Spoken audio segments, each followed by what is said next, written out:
ఎవరు చెప్పగలరు? భాగవతం చతుర్ముఖ బ్రహ్మ చెప్పలేడు, జ్ఞానమనకు ఆలవాలమైన పరమశివుడు చెప్పలేడు. ఒక్కొక్క కోణంలో ఒక్కొక్క అర్థం వస్తుంటుంది.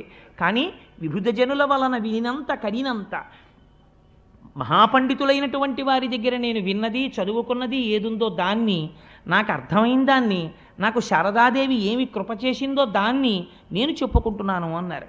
ఆయన అంటారు, అమ్మలగన్నయమ్మ ముగురమ్మల మూలపుటమ్మ చాలా పెద్దమ్మ సురారులమ్మ కడుపారడి బుచ్చినయమ్మ తన్ను లోనమ్మిన వేల్పుటమ్మల మనంబున ఉండెడియమ్మ దుర్గ మాయమ్మ కృపబ్ధినిచ్చుట మహత్వ కవిత్వ పటుత్వ సంపదలు. విజయవాడ కనకదుర్గమ్మ తల్లి కోవెల్లో రాజద్వారం మీద ఇప్పటికీ ఈ పద్యం రాసి ఉంటుంది. నాకు అక్కడికి వెళ్ళినప్పుడల్లా పోతన గారు జ్ఞాపకానికి వచ్చి పొంగిపోతుంటాను.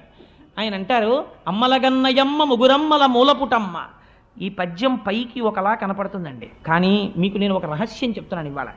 మీరు తెలిసి కానీ తెలియక కానీ పోతన గారు రాసిన పద్యాలు కొన్ని నోటికొచ్చి మీరు చదివారనుకోండి, సద్య ఫలితాన్ని ఇచ్చేస్తాయి. ఎందుకంటే మీరు కొన్ని చదవకూడదు, మీరు కొన్ని చెయ్యకూడదు. మేరుని శ్రీచక్రాన్ని ఇంట్లో పెట్టి పూజ చెయ్యగలరా? చెయ్యలేరు, పక్కన గురువు ఉంటే తప్ప. అది మన వల్ల కాదు.